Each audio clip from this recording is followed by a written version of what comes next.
Muito bem.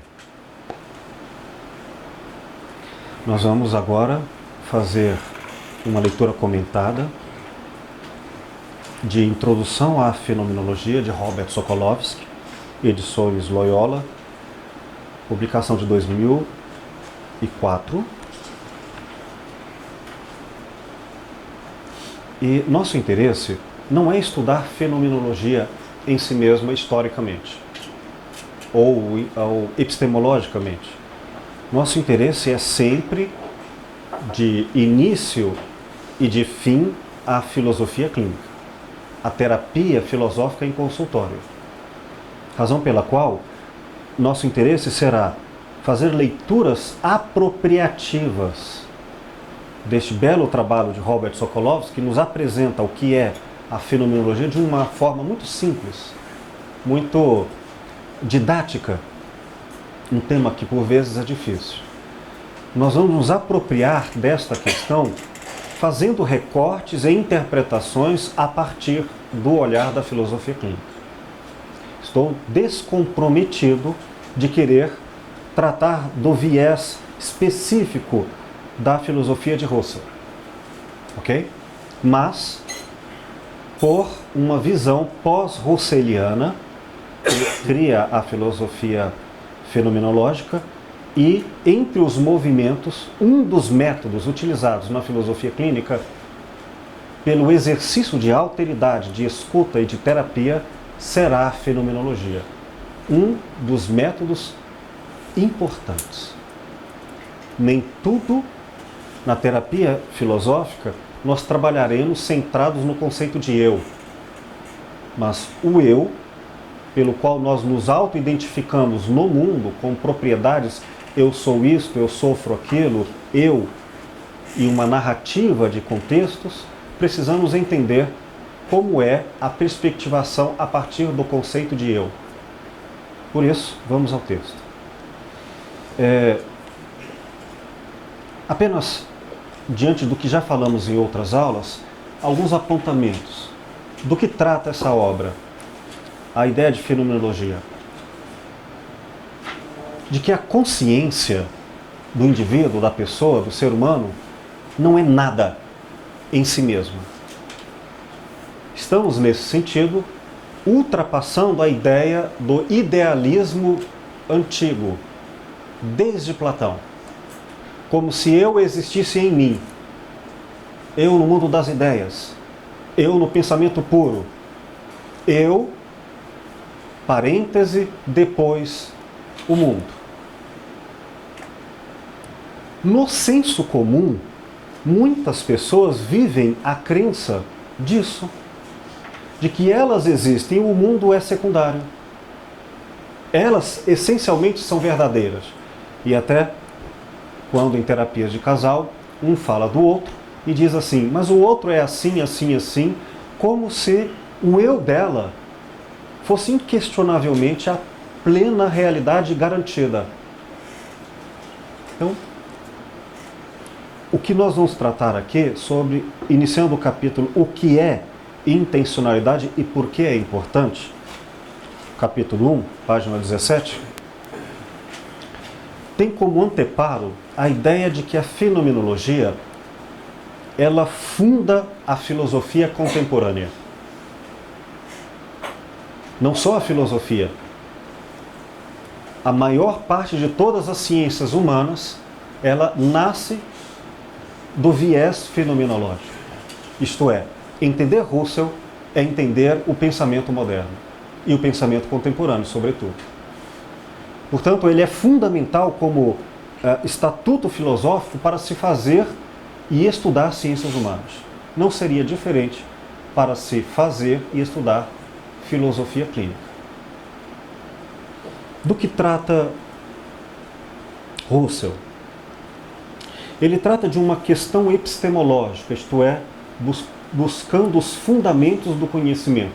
Como saber se o que eu sei é verdade, não é um erro? A questão ampla, genérica da natureza do conhecimento, bastante aberta, é a antiga relação desde os gregos, que é entre o sujeito da percepção e o objeto como coisa percebida, o eu e o mundo em suas coisas. Como o sujeito percebe o mundo? Como é possível compreender a realidade? Entendem? Esta é a questão. Portanto, nós vamos, de qualquer maneira, nos afastar da crença de que o pensamento já é óbvio. Então eu não direi, fulano é calmo, já olhando para o fulano e ver se ele de fato é calmo. Não serei óbvio.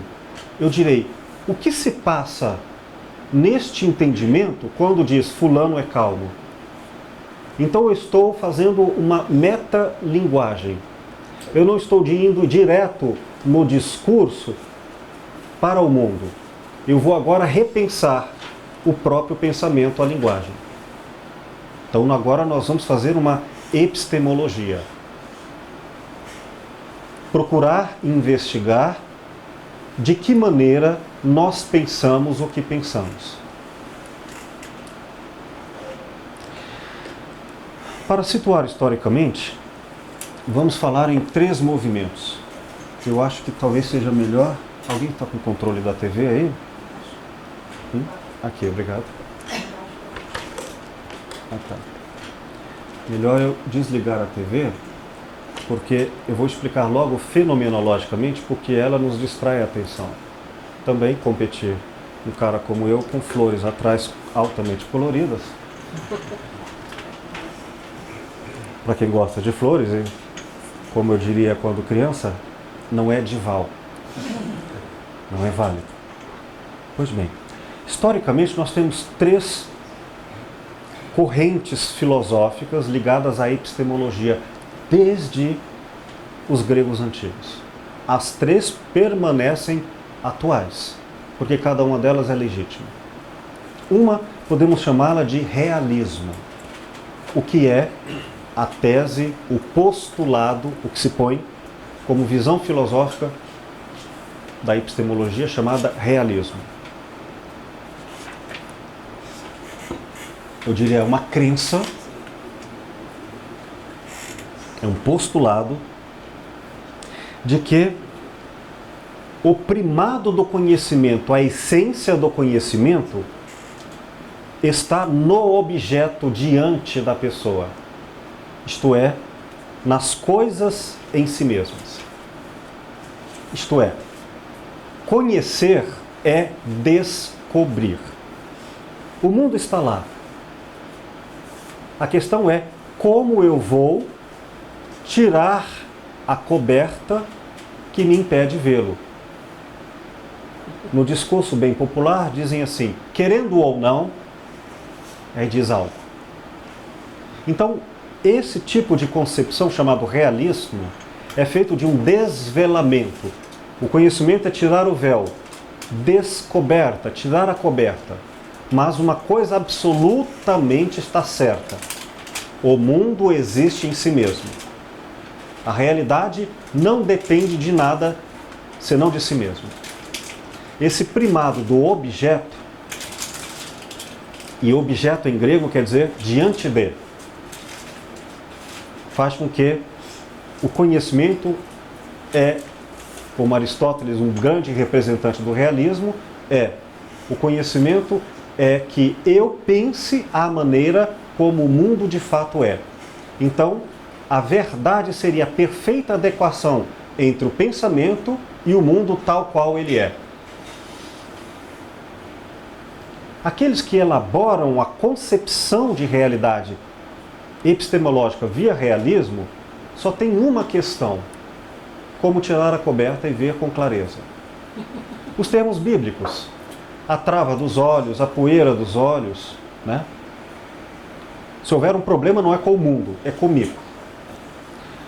Uma outra visão é o idealismo. A tese idealista, que começa com Platão e se desenvolve em vários filósofos, a exemplo no mundo moderno com Descartes, ela subverte revolucionariamente a crença de que a realidade existe em si mesma. A coisa em si mesma. Ela coloca todo o problema do conhecimento no sujeito, não nas coisas. Isto é, tudo depende de como eu consigo ver. Se o problema e a solução está em mim, eu preciso perceber que se eu não elaborar de forma lógica, de forma coerente, não importa a realidade, eu não verei claramente. Então, o primado das coisas está em eu analisar as ideias, eu calcular bem, eu pensar corretamente. Então, todo o problema agora é interpretativo. O problema do real é que eu sou a problematização. Volta para o sujeito. Então, o mundo é efeito da interpretação. Tá claro? É com Kant, no século XVIII, que vai haver uma superação desse impasse. Kant vai dizer, claro, isso aqui é um resumo bastante simplista, mas verdadeiro. Ele vai redistribuir as funções do conhecimento com características do conhecimento que estão no objeto. O realismo acertou. O objeto precisa estar lá e emanar a sua presença. O calor, a cor, a informação do dado. A realidade existe e para eu conhecê-la, ela tem que estar lá e se me oferecer. Mas também, para eu perceber a realidade, eu preciso também dar-me conta de que grande parte do conhecimento só é possível se eu souber interpretar, se eu tiver condições cognitivas de conhecer. Exemplo, do que adianta me apresentarem objetivamente o vermelho se eu não tiver nervo óptico? Então, a realidade, em parte, está no objeto com suas características intrínsecas, e em outra está nas características da percepção que estão a priori, antes de eu elaborar, antes do objeto, dependem da minha visão. Nesse sentido, o conhecimento é possibilitado por, como eu dizer, mecanismos lógicos presentes na mente.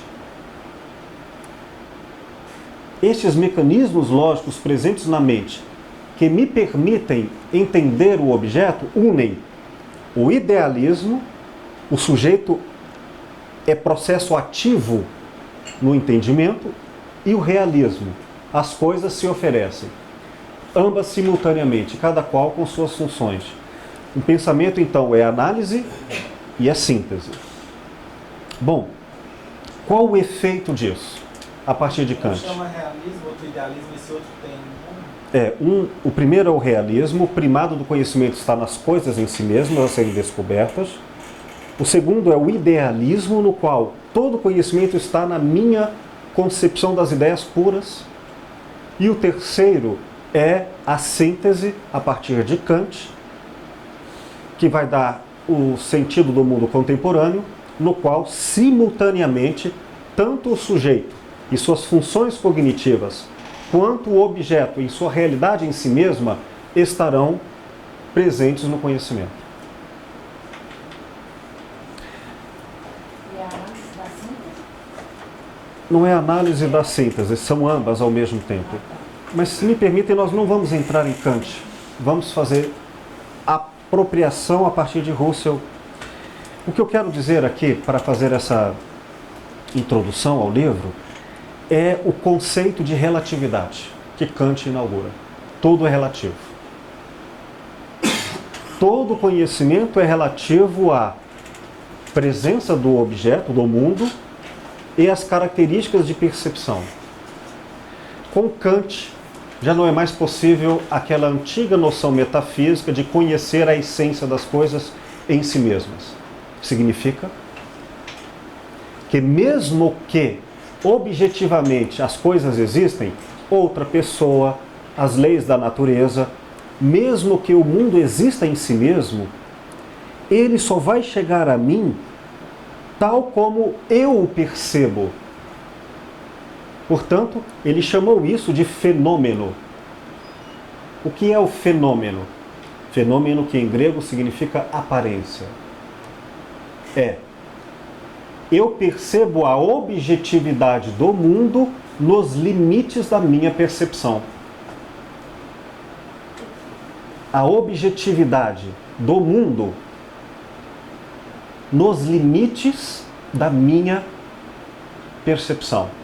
O conhecimento é relativo à percepção dele.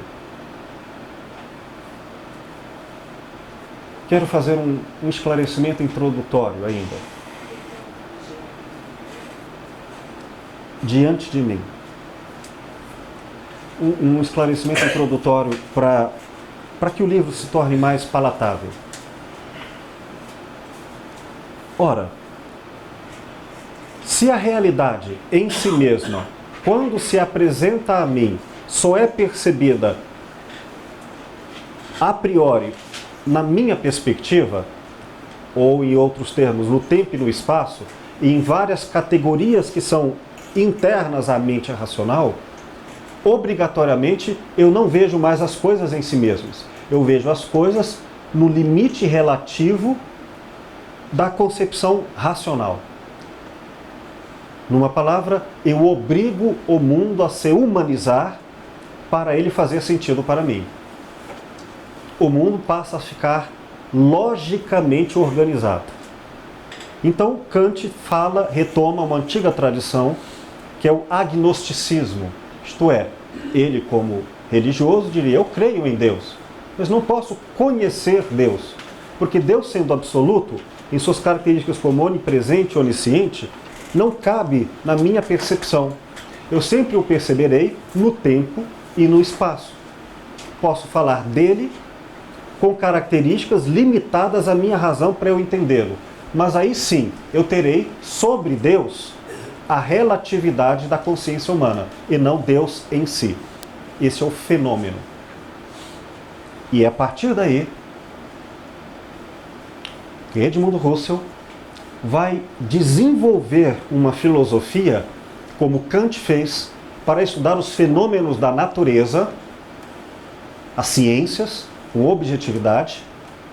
Só que Husserl vai fazer agora algo que Kant fez, porém, no mundo da subjetividade humana, com a vivência íntima. O que Kant fez com as ciências da natureza, procurando fundamentar um conhecimento objetivo, Husserl procurou fazer isso com as experiências íntimas da subjetividade. Então agora, nossa preocupação, um tanto científica, um tanto fenomenológica, um tanto bom, é sermos objetivos sobre fenômenos subjetivos. Isto é, uma pessoa diz, meu coração dói.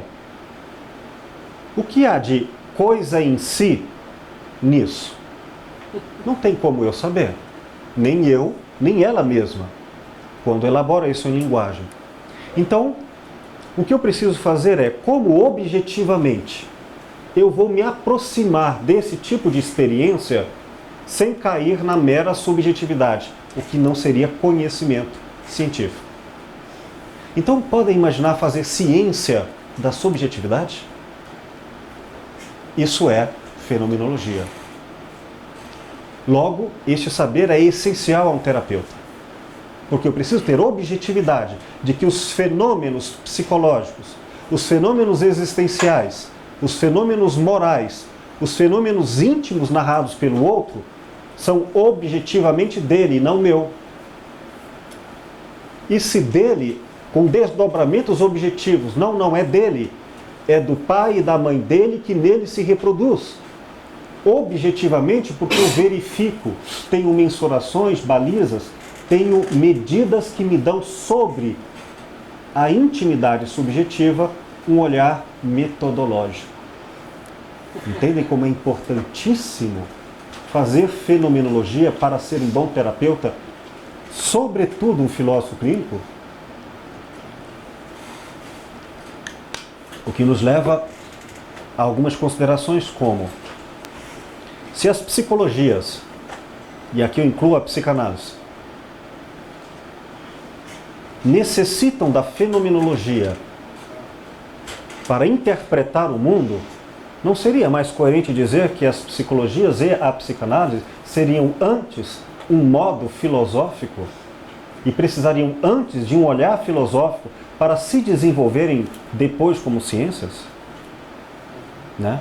Então, subverte-se uma pergunta às vezes popular que por vezes ainda se repete: até que ponto a filosofia clínica é verdadeiramente terapêutica?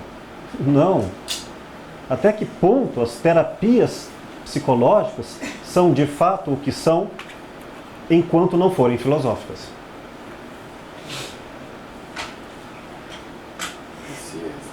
Dito isso, vamos ao livro. Página 17, ele já pergunta um primeiro conceito: o que é intencionalidade e por que é importante? Eu quero fazer apenas alguns recortes, umas leituras comentadas e, claro, depois de comentários básicos, vou abrir para perguntas e respostas e, portanto, anotem aí suas considerações. Na primeira página, ele está dizendo um conceito fundamental, radical, na raiz, para se entender a fenomenologia é intencionalidade. Na terceira linha, ele diz: cada experiência que nós temos é intencional. É essencialmente, aspas, consciência de, ou uma experiência de algo ou de outrem. E já no final deste parágrafo diz: cada ato de consciência, cada experiência é correlata com um objeto. Cada intenção tem seu objeto intencionado. Então, o que ele está querendo colocar aqui é o conceito de intencionalidade é a relação imbricada, isto é, não se pode separar, ela é simultânea entre aquilo que já falamos com relação a Kant, o objeto da percepção e a percepção do objeto. Portanto, toda vez que pensamos, e aqui vamos usar pensamento no sentido de Lúcio Pachter, estrutura de pensamento, não entendo como abstração, é também a abstração uma forma de pensamento. É possível pensar corporalmente? Sim. Pensar pelas emoções, pensamento emotivo, pensamento via diferentes formas de linguagem. Então, pensamento é aqui sinônimo de consciência. Todas as formas de eu percebo. A primeira coisa, então, a saber é: quando eu percebo, há implicado algo a ser percebido. Parece simples, não é? Vamos ver como não é. Muitas pessoas não se dão conta de que o pensamento é vinculado e implicado entre sujeito e objeto simultaneamente. O resultado é: fulano, diz alguém no consultório para o terapeuta, fulano é muito chato. Mas é chato mesmo. Não é porque eu estou falando, é porque ele é chato. E aí procura trazer provas de que realmente não é ela que está projetando o equívoco sobre o outro. Que a chatice é uma característica do objeto da percepção do outro. Não seria uma tese realista? Né? A essência do conhecimento está na característica da coisa a ser conhecida? Mas com certeza essa pessoa não era Aristóteles. Então ela está falando nem exatamente como realismo. Ela está falando como obviedade, ou seja, eu não quero saber, ela é chata e pronto. E aí, como terapeuta, eu vou pensar: deixa eu ver com os olhos dela, algo assim, intelectualmente, me empresta seus olhos. Deixa eu ver a maneira como você percebe o mundo. Não vou mais ver a chatice do qual ela fala. Eu vou ver o fenômeno da chatice. Isto é, tem algo que apareceu na realidade do outro que foi percebido de certa maneira e o nome disso dado pela pessoa é chatice. Então eu não vou ver onde a pessoa é chata, deixa eu ver a chatice dela. Não. A pessoa é chata, deixa eu ver como a lente com que a pessoa entende o que é chatice. Por fim, quero concluir duas possibilidades, entre várias, mas para início. Possa ser que buscando o fenômeno, fenomenologia é o estudo do fenômeno, de como a pessoa percebe, como a pessoa interpreta. Eu quero pensar a maneira do outro, quero entender com os critérios de interpretação dele. Dito isso, eu, como filósofo clínico, pensando metodologicamente pela fenomenologia, direi: existe algo lá no outro que pertence ao outro objetivamente, lá nele, tipo, ele usa a camiseta de um time de futebol. Existe um objeto X, existe, está lá com características objetivas. E tal objeto é interpretado como eis uma qualidade, boa ou ruim. Então eu tenho a composição dos dois elementos, a coisa percebida e a percepção da coisa por critérios. Se a coisa é percebida como objeto, então nós teremos sobre isso a possibilidade de uma leitura objetiva. De fato, ele acha chato aquele time de futebol. Mas aí eu também vou olhar para o objeto do qual ela se refere. Eu olho e eu não vejo a camiseta. Olha, ela não está equivocada só, ou pelo menos com o conceito de a camisa do time é chata. Ela está equivocada também pelo fato de que não existe a camisa. Já imaginaram isso? Fulano me traiu. E não houve traição. Pelo menos o que a pessoa chama de traição. Então, quando nós falamos em fenômeno visto, nós vamos ter que entender se o olhar é objetivo. Se quando eu falo de fulano, eu estou querendo realmente conhecer as características de fulano. Ou se não há objetividade, é pura subjetividade projetada. Eu estou falando apenas de mim. É isso que nós vamos investigar. Está claro?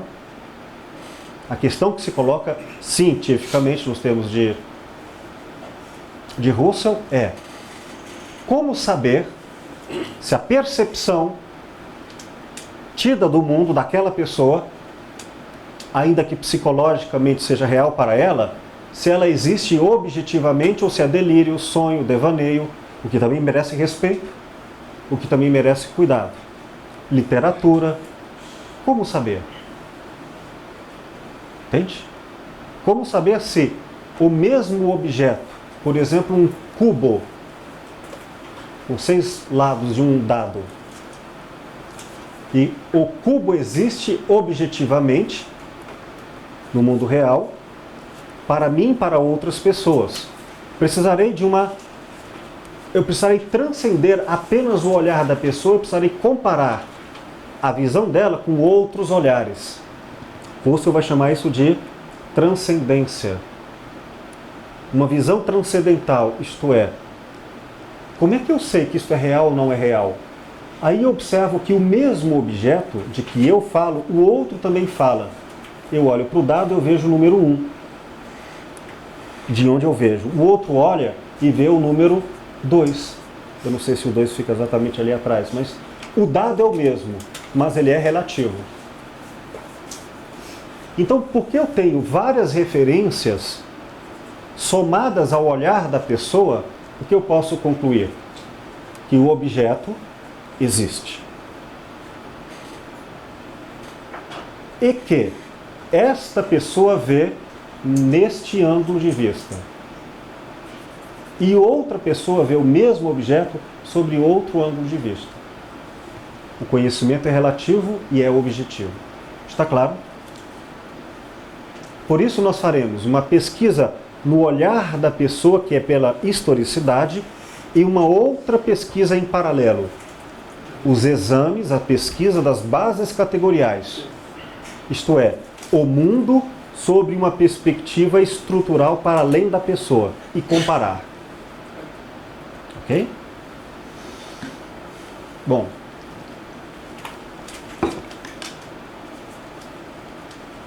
Estamos só no primeiro parágrafo. Ficou claro que o conhecimento é relativo? Pausa. Questões.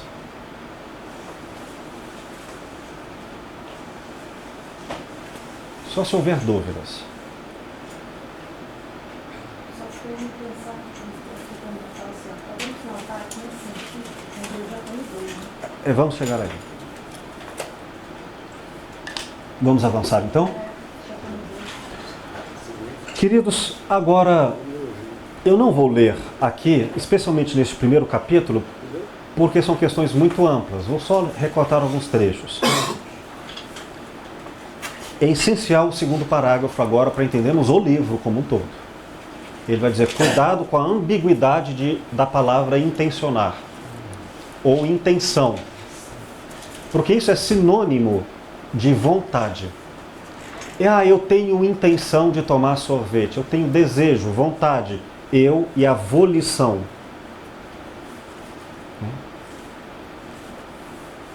Platão vai entender que o homem é feito de vontade e inteligência. Ele observa as coisas e escolhe.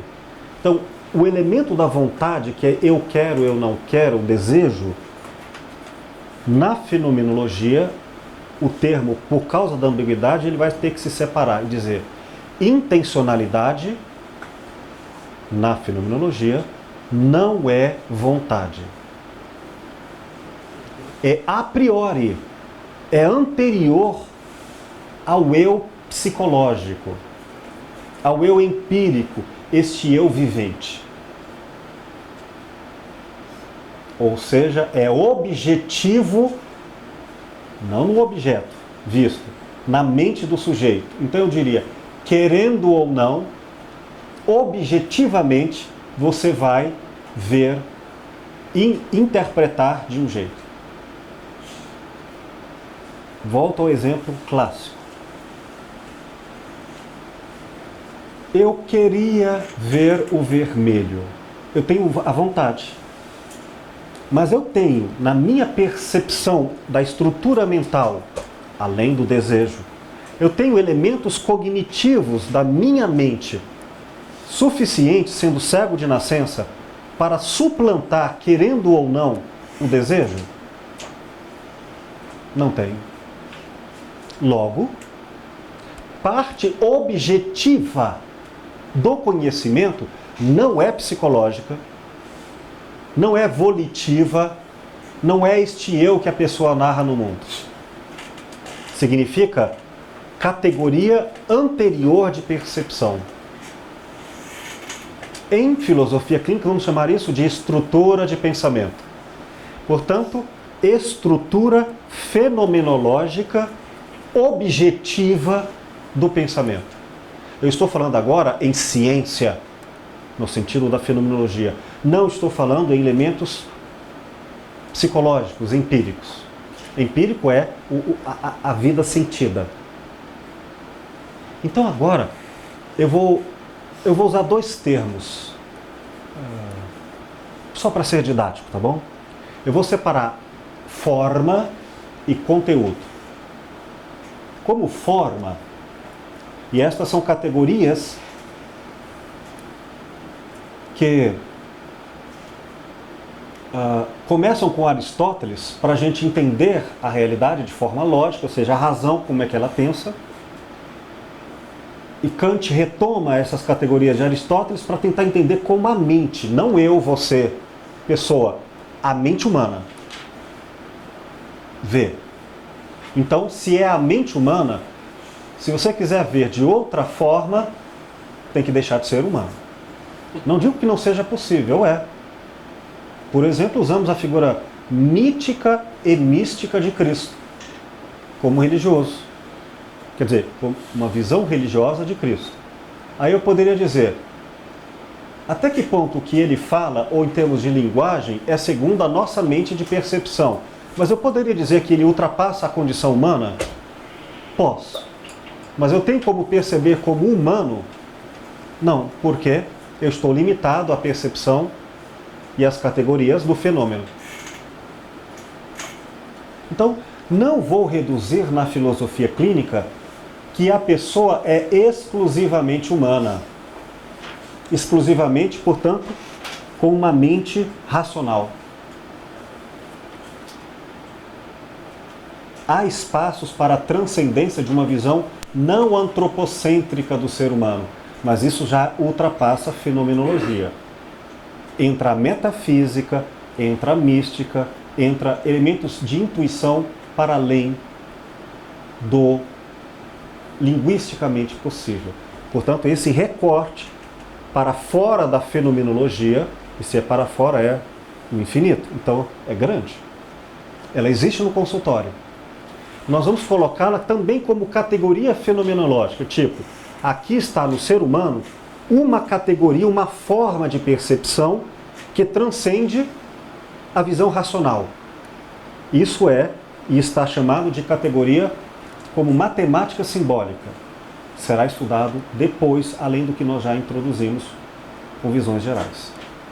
Então, vamos imaginar agora todo e qualquer ser humano com uma forma, portanto, universal, querendo ou não.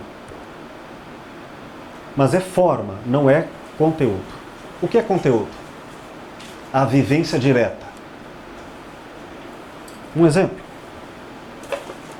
O ser humano tem a possibilidade, a consciência de perceber o mundo via emoção? É um olhar, é uma categoria de percepção que torna o mundo no viés, na relação relativamente à emoção? Isso existe? Como é que eu sei disso? Não é só você. Porque você diz, eu estou vendo alegria. Ah, eu também estou vendo. Aí outro diz, eu estou vendo tristeza, na mesma coisa. Então, o conteúdo para você é triste, para mim é alegre, para mim é emocionante de bem-estar, para outro é de mal-estar. Cada um de nós tem um conteúdo não só único, como intransferível. Bom, eu sei que vocês sabem que eu sei que vocês sabem, mas aquela pergunta cretina que tem que ser respondida sempre de forma universal é: foi bom para você como foi bom para mim? Ela não faz sentido porque nunca eu saberei fenomenologicamente a vivência empírica do outro. Hã? É prática íntima. Mas o que eu posso saber? A forma. Espera aí. Eu não sei, eu não vivi a sua experiência em si mesma, mas eu sei a forma, você viu via emoção. Então eu vou falar em intencionalidade via uma das categorias de percepção, via emoção. Mas aí eu estou conversando com um colega e eu digo, olha que lindo este bolo. Bah, mas que lindo bolo. E isso me emociona, me faz chorar, porque me lembra... Aí esta pessoa, o conteúdo da vivência dela, eu não tenho como viver isso. A menos que vocês façam como no filme com Tom Hanks, como chama? Verde, a Casa Verde?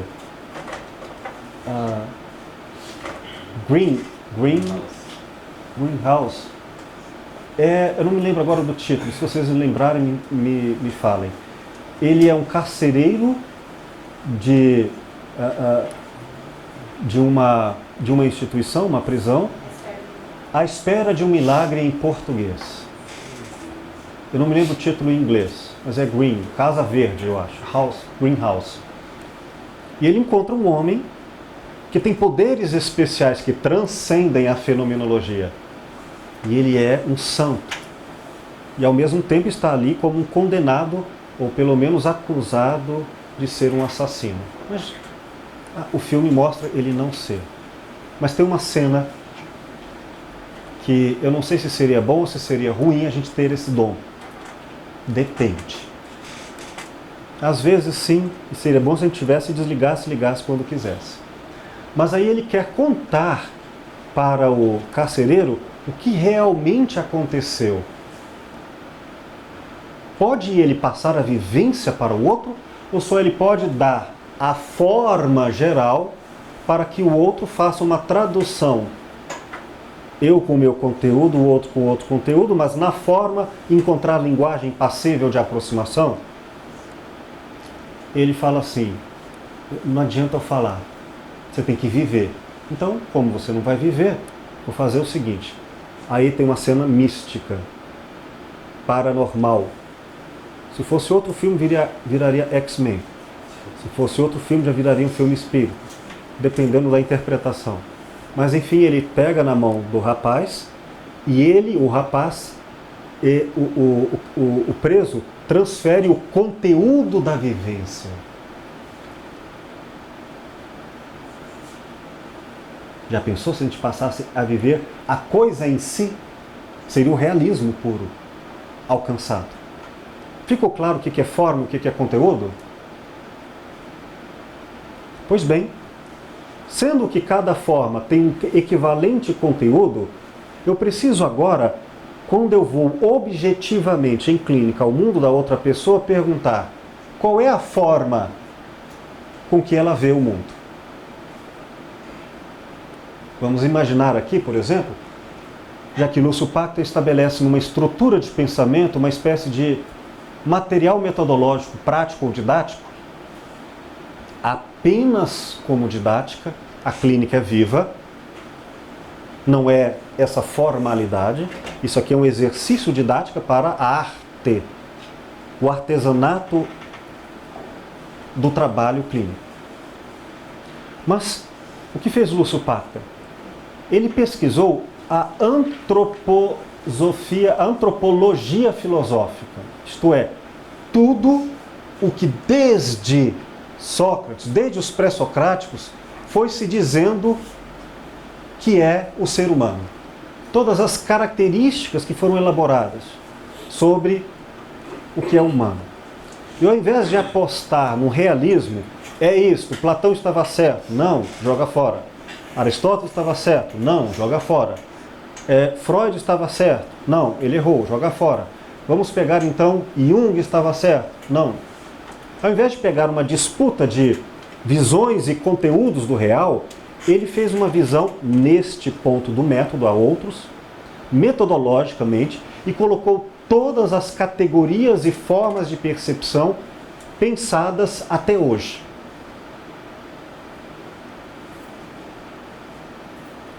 Conseguiu fazer isso com tal didatismo que deu um método que estas formas imbricadas entre elas, formando o que nós já chamamos de autogenia, quer dizer, é uma mescla de uma visão emocional com uma visão sensorial. Uma mescla de uma visão sensorial com uma visão pré-concebida abstratamente. Enfim, ao colocar tudo isso, o filósofo clínico fará, usarei uma metáfora, o trabalho como um oftalmologista da alma, ou filosófico. Tem como o oftalmologista ver a visão íntima com quem ele conversa, o paciente? Não tem. Mas tem como ele medir objetivamente o que, como o outro está vendo, com objetividade? Como é possível isso? Pela forma, não pelo conteúdo. O recurso técnico utilizado pela medicina será a geometria, a matemática. Medições comparativas que chegarão a uma próxima exatidão incrível em termos de ciência. Angulações, torções, convergências e divergências do olhar. Então ele vai medindo. Subjetivamente ele precisa do dado do conteúdo. Você está enxergando? Diz aí, A, B, 2, 3, conteúdo. Me dá essa narrativa. Eu sei que tem o 3 lá, objetivamente. Ele não viu o 3. Opa, preciso aumentar o grau. Agora você consegue ver? Sim. Então vejo, comprovo que essa pessoa, comparando com uma linha normal, eu posso dizer que é base categorial, né? Usando uma média como parâmetro. Em relação a esta régua, é como se ela estivesse 4 metros para trás. Então o que eu vou fazer? Eu vou usar um grau de 4 metros para frente e ela vai ver tal qual eu. Já imaginou se nós fizéssemos isso com vivências íntimas e psicológicas? Eu não tenho como sentir a sua emoção, mas eu posso entendê-la. Ah, você não está falando mais de emoção, apesar de estar emocionada. Você está falando agora, por exemplo, com o corpo, com frio, com calor, sabe, com suor. Então não posso mais pensar de forma abstrata. Eu tenho que pensar agora pela forma corporal. Como eu tenho corpo, eu tenho também esta forma, eu posso pelo menos fazer entre vários recursos técnicos este, mais conhecido popularmente. A pessoa diz que está quente. Então eu vou usar a medida. Está 30 graus.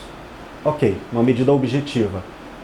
Forma matemática. Conteúdo. Vivência corporal, quente. Engraçado, isso para mim é frio. Então, o que para mim seria quente? Ah tá, se 30 graus é frio, 40 graus é quente. E para essa pessoa já está fervendo.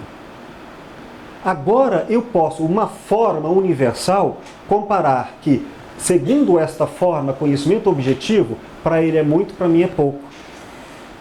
Genial. O que fizemos? Um método que permite, com conhecimento universal, a estrutura do ser humano.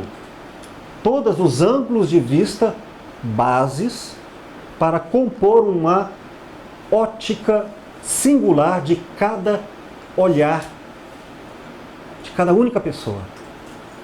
Matematicamente, qual fosse. Essa era a pretensão de Russell. Ter conhecimento até matemático, se possível, de tão objetivo sobre experiências íntimas. Filosofia exata das ciências humanas. Mas nós não vamos seguir a fenomenologia em seus pressupostos de exatidão. Vamos fazer uma aproximação terapêutica. Quero concluir essa introdução para o intervalo e considerações que intencionar significa ver com a forma universal. Ver com as categorias a priori da mente, não com o conteúdo. Logo, quando agora vamos falar sobre intencionalidade, vamos dizer, não o que a pessoa está sentindo propriamente, mas objetivamente do que ela está falando. Por uma visão mais corporal, por uma visão mais emotiva, qual é a forma cognitiva de percepção? Ficou claro isso? Sim, nós vamos dar vários exemplos e ele vai dar aqui também. Enquanto introdução. Pelo menos eu quero deixar claro aqui uma questão e vou abrir para perguntas. Está claro que a percepção, existe ela como convivência, conteúdo, e existe ela como forma abstrata de que todo e qualquer ser humano possivelmente tem à disposição? Dito isso, faço uma pausa para perguntas e respostas e a gente segue adiante. Questões? Por que os danados foram inventar essa boniteza de chamar para nós, assim, a leitura que eu fiz e que eu consegui entender? A intencionalidade é mais uma consciência de algo, de um objeto, de alguém, do que verdadeiramente uma vontade, uma volição. Ela simplesmente consciência, sabe, inventasse consciencialidade, sabe o que é? Pegaram uma palavra que para nós tem um sentido tão diferente para... Provavelmente depois eles assim. falam mais para frente, Sim. viu assim, intencionalidade de consciência. Eu falei, poxa, isso não é um pleo, né? Se a intencionalidade já é a consciência, O que significa intencionalidade de consciência? É um pleonasmo. Deixa eu só comentar isso. Todo saber, especialmente quando ele se inaugura, ele vai trazer confusões de termos, porque esses termos estão arraigados a concepções anteriores. Então, neologismos absolutos causarão estranhamentos talvez intraduzíveis. E apropriações precisarão de filtragem para dizer, eu estou falando dialética no sentido de Platão. Não, dialética no sentido de Marx. E aí cada qual tem uma tessitura de considerações. Então, sim, há neologismos e há reinterpretações que exigem uma migração hermenêutica de interpretação de contextos. Alguma confusão vai haver.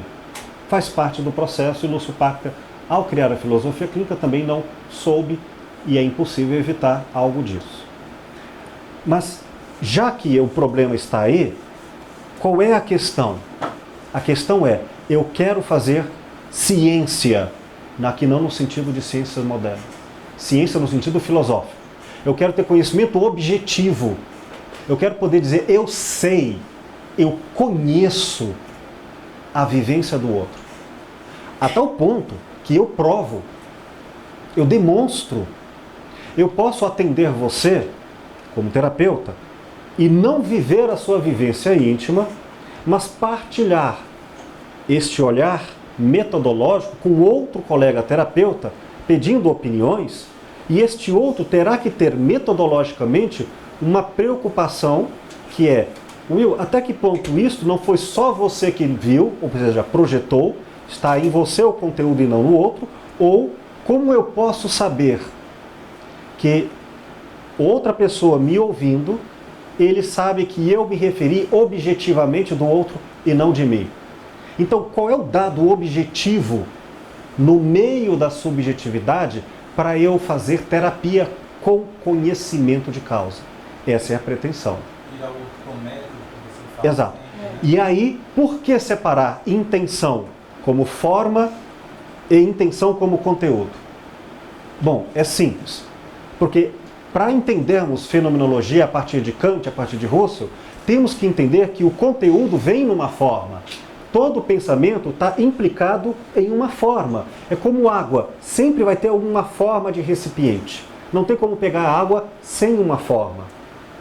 Dito isso, formas diferentes vão dar interpretações diferentes. Logo, vamos separar. Intenção não é conteúdo, vivência. Aqui é forma. Então, se você falar, eu vou ver de forma triangular, ok, eu vou colocar as coisas dentro do triângulo. Não, porque quando eu introdução, e aí esse é o resultado de não é de YouTube, não, do livro. Sim. É porque ele fala assim. Não mesmo. Ele está falando que o livro surge exatamente porque quando se tentava explicar a fenomenologia, eles queriam pegar os conceitos dos antigos e contestar e seguir diante.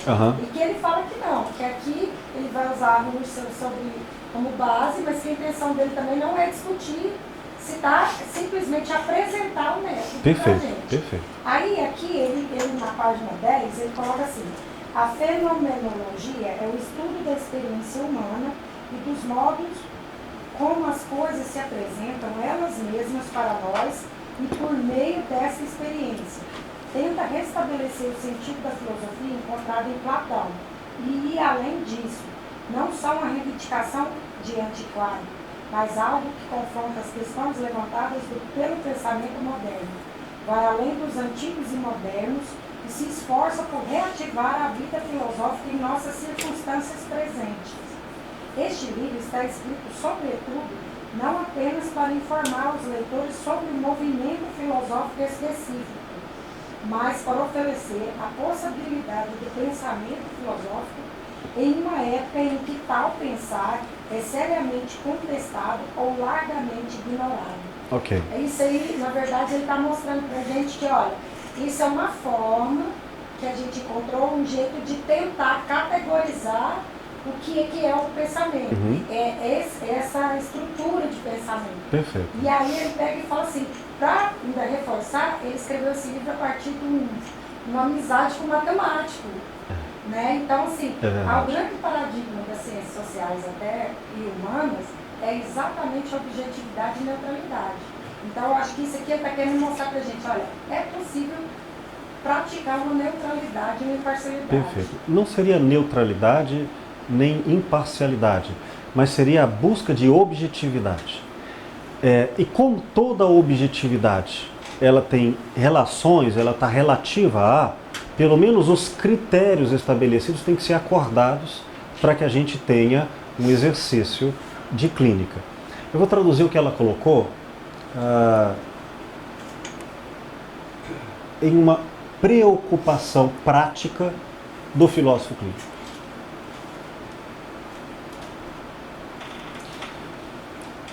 Nós vamos ler logo adiante. Hoje é só uma introdução. Nós não vamos de fato mergulhar numa leitura comentada, porque é preciso, peço perdão, talvez seja só meu jeito didático de ser, de dar uma visão ampla, contextual, para depois a gente mergulhar tecnicamente em pontos. Então, hoje eu quero dizer o seguinte: essa noção da forma da mente humana para todo e qualquer ser humano, ela é uma forma a priori, isto é, antes de você querer, vontade, intenção, pensar em algo, você já pensa no tempo e no espaço. Ou seja, já pensa de forma histórica. Vou dizer de outra maneira. Todo o seu pensamento aqui é qualquer vivência, sentimento, sensação, está vinculado a um contexto, querendo ou não. Então nossa mente faz associações, quando eu digo nossa mente, de novo, no sentido amplo, mente, corpo, toda a malha intelectiva. Tudo que nós pensamos qual dentro de uma história, no tempo e no espaço. O mundo nosso, ele é encarnado, ele é perspectivado em relação a algo que vamos chamar de contexto de vida. Obrigatoriamente, qualquer coisa que nos é dada à experiência, ela se encaixa, ela se aparece no contexto daquele que percebe. Então eu não posso apresentar uma coisa e dizer, veja isto. Ela vai dizer, vendo a coisa, se é que ela vai ver a coisa, mas vamos dizer que ela tenha olhos para ver como eu, a mesma forma, visibilidade, nervo óptico, forma sensorial. Eu apresento a coisa para ela, mas aí eu quero mostrar uma interpretação, especificamente uma forma, e ela não vai ver, ela vai ver outra coisa. Entendem? O que eu preciso fazer? Eu preciso não me distrair e viver a narrativa da pessoa tal qual ela coloca e tal qual isso fosse a verdade absoluta. Eu não posso descansar meu olhar de reflexão diante da fala, melhor, fala verbal ou não verbal, da presença de alguém e viver passivo pelo olhar dela. O que eu tenho que fazer? Opa, esse é o conteúdo dela. Mas eu tenho que comparar a forma como ela vê, da forma como eu vejo e da forma como outros veem a mesma coisa. Só assim eu vou poder fazer ajustes. Como a gente se distrai e perde a terapia e perde a fenomenologia do olhar objetivo? Um exemplo. Uma piada. Se você ouvir uma piada e rir dela, é porque você se entregou à forma como isso foi narrado, segundo os critérios pré-estabelecidos dessa narrativa.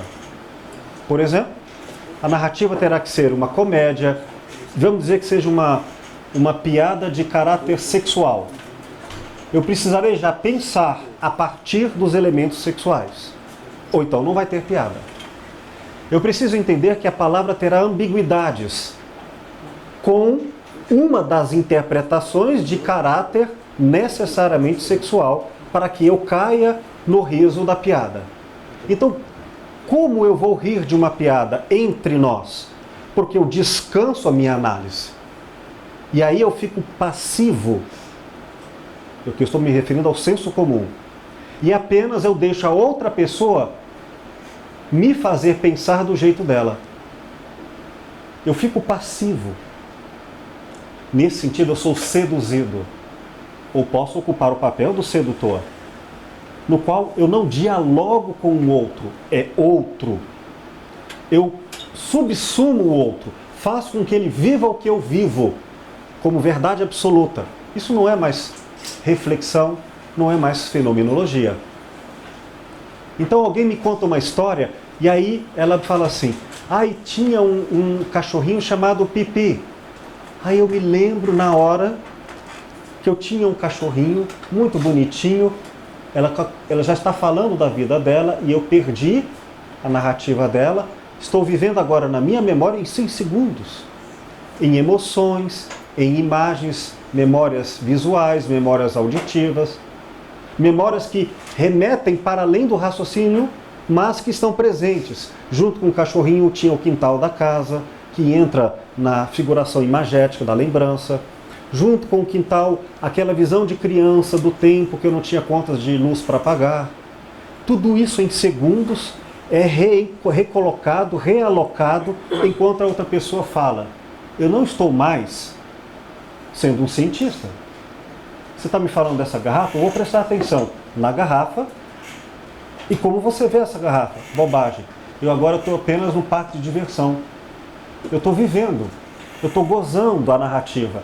Então, se ela é de medo, eu vou aqui da terapeuta, eu vou contar para você o horror que é a minha vida. Ela vai falando, eu vou ficando com medo, eu vou chorando. Eu vou dizer, meu Deus do céu. Ou então ela vai dizer, terapeuta, eu vou contar para você como a minha vida é maravilhosa, como eu sou a melhor pessoa do mundo. E aí eu vou olhar para ela, sabe, e não vou ter objetividade, eu vou ser apenas um passivo, um telespectador. Tele em grego, à distância. Eu não estou em intimidade, eu não estou vendo, participando, eu estou passivo. É isso que acontece. Não na clínica, no cinema, no bate-papo, no boteco.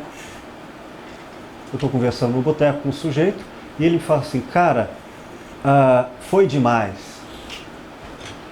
Eu vou fazer assim, peraí, meu amigo, o que você quis dizer com demais? Eu vou te contar uma piada, cara. Peraí, para a piada no meio. Exatamente o que você quer dizer, com qual perspectiva? Não tem, acabou a piada. Qual é a arte? Qual é a arte? A arte será, temas para outros capítulos de aulas. A arte será eu ter duas coisas ao mesmo tempo. Uma, eu vou viver o conteúdo também com você. Você me convidou para ver um filme.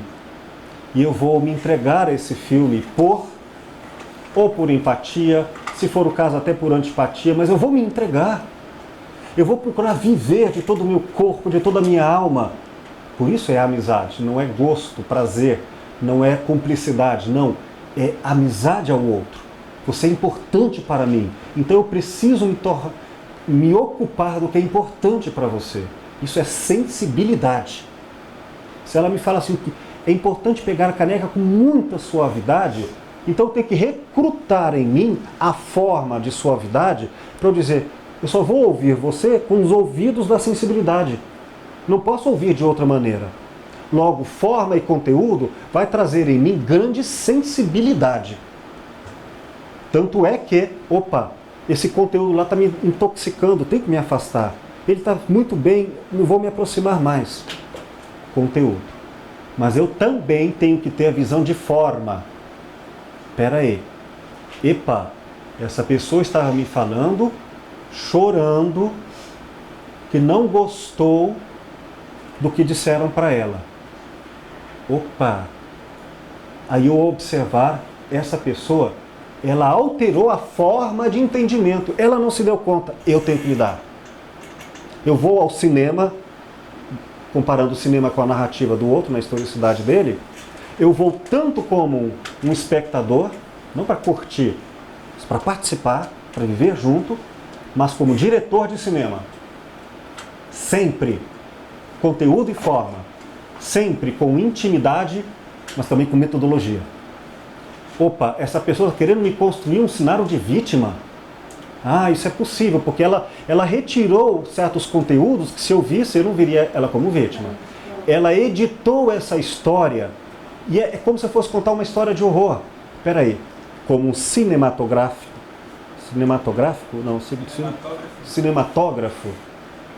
Então o que eu faria? Eu tenho que diminuir as luzes, eu tenho que privilegiar um foco, eu vou colocar a câmera de baixo para cima para ver a pessoa como grande demais. Eu tenho que recrutar elementos para causar essa perspectiva. Essa pessoa está fazendo isso comigo e está fazendo isso com ela. Porém, não é mais a emoção dela que está narrando. Embora ela tenha emoção. Eu estou observando que agora ela está usando uma forma, outra forma, não tópico 4, emoção. Ela está usando a forma de prejuízos, tópico 5. Isto é, agora ela está usando verdades prontas. Para mim a vida é assim, os homens não prestam. Coloca uma verdade independente da experiência, prévia.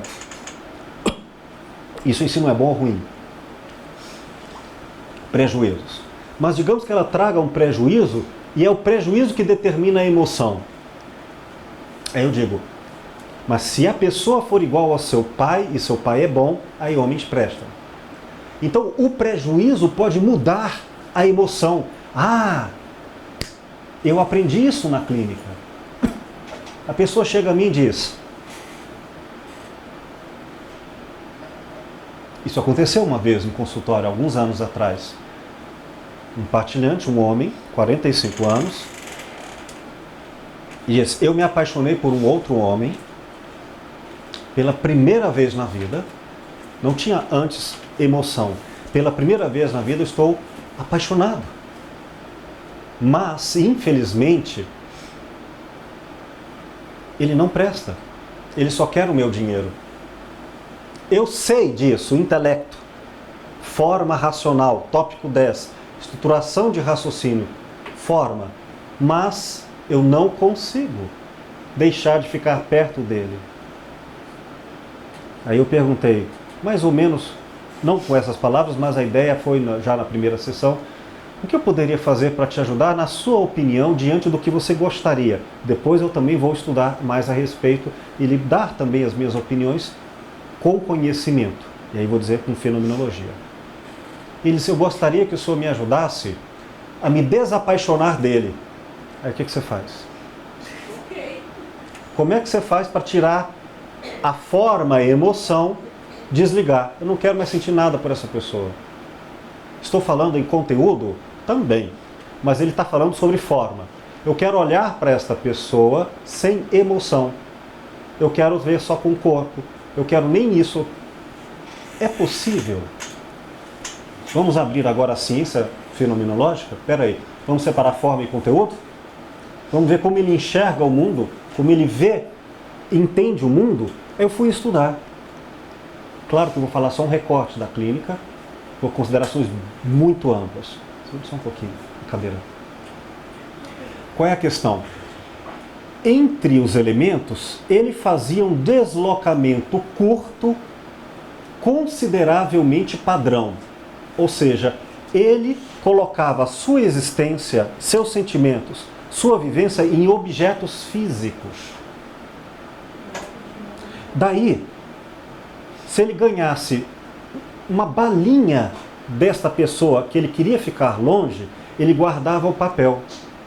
E olhava para o papel e ao ver-se, acarinhar, tocar, se aproximar do objeto, que estava ali agendado as emoções desse relacionamento, ao tocar e se aproximar com o objeto, ele recuperava aquelas vivências emotivas que lhe eram tóxicas.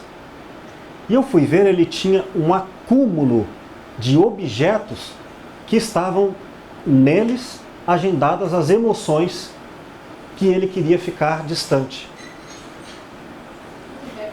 Objetos físicos. Ganhava um presente, ganhava uma coisa. Então ele tinha várias coisas, perfume da pessoa e não sei o quê. Aí quando eu me dei conta que a emoção dele, tópico 4 da estrutura de pensamento, está vinculado ao tópico 6, termo agendado no intelecto, cada um desses tópicos nós estudaremos em aulas futuras. Quando eu percebi que ele vê com esta forma, se é assim, vamos investigar a possibilidade respeitosa e também autêntica, no caso dele foi possível, de retirar esses objetos físicos que já estavam perspectivados pelas emoções à distância dele. Se livrar daquelas coisas. É como se eu não quero mais pensar naquela namorada que me fez mal. E usa o perfume que ela gostava e que ele se relacionava com ela. E junto com o perfume vem vínculos de prisão na memória. Ele se desvencilhou daquilo. Depois é um exercício.